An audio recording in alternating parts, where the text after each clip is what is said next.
Hola, ¿qué tal? Mi nombre es Diana Mercedes Herrera Lara, estudio la carrera de Psicología en la Facultad de Ciencias Administrativas y Sociales en Ensenada. Pues el día de hoy hablaremos sobre la ciencia de datos y a lo largo de esta presentación nos sumergiremos más en este tema tocando aspectos claves y términos importantes que tenemos que conocer para sumergirnos más en la área. También esto nos ayudará a comprender y analizar el impacto que tiene y relevancia en diversos aspectos. Hola, ¿qué tal? Mi nombre es Diana Mercedes Herrera Lara.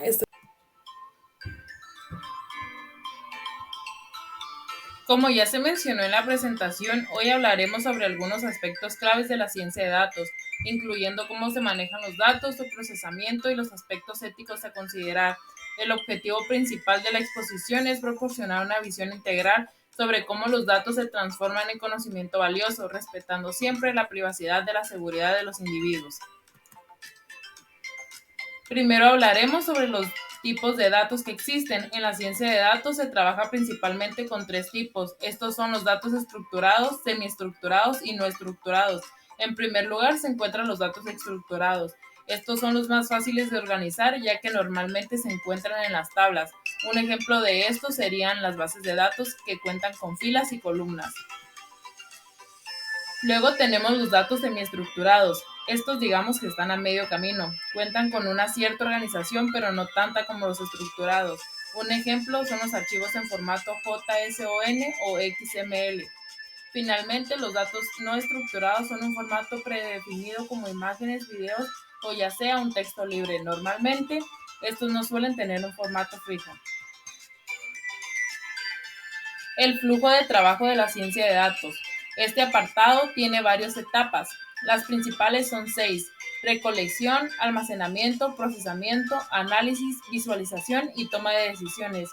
Comencemos con la recopilación de datos. Este puede desarrollarse desde diversas fuentes como sensores, encuestas o bases de datos. Luego tenemos los datos que se almacenan, que nos llevaría al segundo punto. Este se implementa en bases de datos o almacenes de datos para que puedan ser procesadas. El procesamiento, en el tercer paso, se transforman los datos crudos en algo más manejable y finalmente pasamos al análisis, donde utilizamos técnicas estadísticas para entender los datos y sacar conclusiones. Después seguiría la visualización que nos permite ver los resultados de manera clara y todo esto culmina en la toma de decisiones basadas en los hallazgos obtenidos. Respecto a las etapas principales de la ciencia de datos, se encuentran 6 esenciales que son las siguientes. Como primera etapa se encuentra la recolección de datos, la cual obtiene los datos de diversas fuentes como sensores, formularios o bases de datos. La segunda etapa sería la preparación y limpieza de los datos. Aquí nos encargamos de la eliminación de errores, valores nulos o inconsistencias de los datos. En la tercera etapa se encuentra la exploración de los datos. En esta etapa se realiza la identificación de patrones y relaciones preliminares entre las variables. La cuarta etapa es el modelado. Aquí se realiza la aplicación de algoritmos y técnicas para crear modelos predictivos o explicativos. Como quinta etapa está la evaluación. Aquí se le da la validación del modelo y ajuste para su mejor precisión.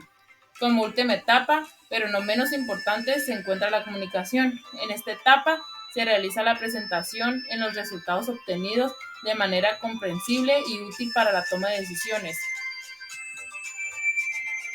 La recopilación de datos es una de las fases más importantes en la ciencia de datos, ya que la calidad y la cantidad de los datos que obtenemos influye directamente en los resultados que podemos generar. Los métodos de recolección de datos varían según las necesidades del proyecto y los recursos disponibles. A continuación les voy a mencionar algunas de las formas comunes: encuestas y cuestionarios, sistemas de sensores, extracción web, APIs. ¿En qué formato se pueden encontrar los datos? Los datos se pueden encontrar en diferentes formatos, dependiendo del tipo de datos y su fuente. Estos son algunos de los formatos más comunes que pueden almacenarse: formato tabular, bases de datos relacionales, datos en la nube, documentos JSON o XML, imágenes, audio y video.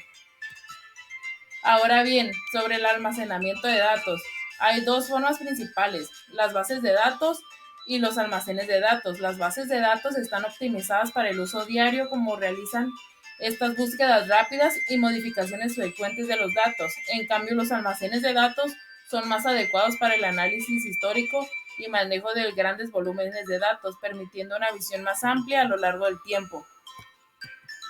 Finalmente, no podemos hablar de la ciencia de datos sin hablar de la ética. La ética del manejo de datos es fundamental. Uno de los principales aspectos sería la transparencia, ya que es fundamental que las organizaciones sean claras y transparentes acerca de cómo recopilan los datos. También se tiene que considerar como aspecto ético el consentimiento informado. En este caso, no se deben recopilar ni utilizar datos personales sin el consentimiento explícito de los usuarios. También encontramos la protección de la privacidad. Los datos deben ser almacenados de manera segura para evitar accesos no autorizados, filtraciones o robos. Otro de los aspectos éticos sería la minimización de datos. Se debe recolectar únicamente la información necesaria para cumplir los objetivos del análisis, nada más. Esto reduce los riesgos del mal uso o manejar datos innecesarios. Y por último, también se debe considerar la responsabilidad.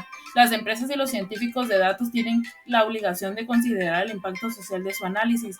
Las decisiones que se toman basadas en datos pueden afectar a los individuos comunes por el esencial de la manera de la ética responsable. Para concluir, quiero agradecerles por su atención y por acompañarme en la exposición. Ahora sabemos que la ciencia de datos no solo se trata de recolectar y analizar la información, sino también de comprender su flujo de trabajo y los aspectos éticos que conlleva su gestión.